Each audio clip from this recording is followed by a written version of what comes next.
Welcome back to Tracking That, a channel where we try to track what liberals are saying but end up not being able to as usual.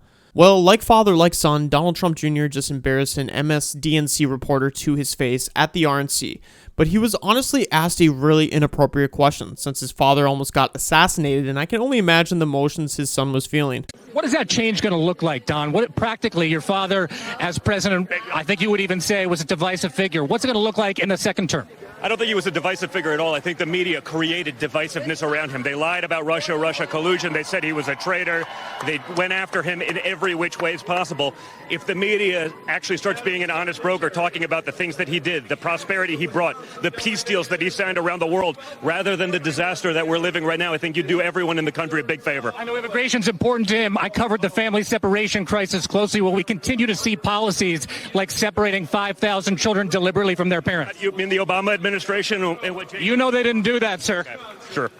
Will there be a second family separation policy? It's MSDNC, so I expect nothing less from you clowns. Even today, even 48 hours later, you couldn't wait. You couldn't wait with your lies and with your nonsense. So just get out of here. That's something that I get really sick of hearing from not only the media, but even people in the real world, that, oh, I wish Trump toned down his rhetoric. I wish he wouldn't post mean tweets, yada, yada, yada.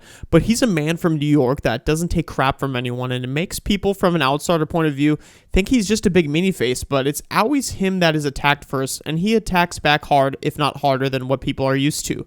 If you actually listen to Trump or see moments in his life, he's actually a very loving guy. He cares about his supporters, takes the time to meet young fans, old fans, obviously was a fantastic father.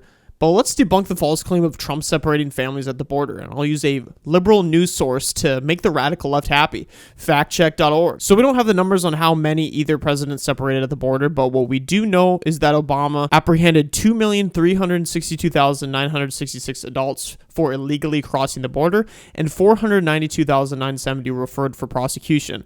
This was when border security was a concern to Democrats, but obviously that tone has shifted, and so obviously with that comes child separation. But let's be honest, the children won't be separated at the border if families don't come here illegally.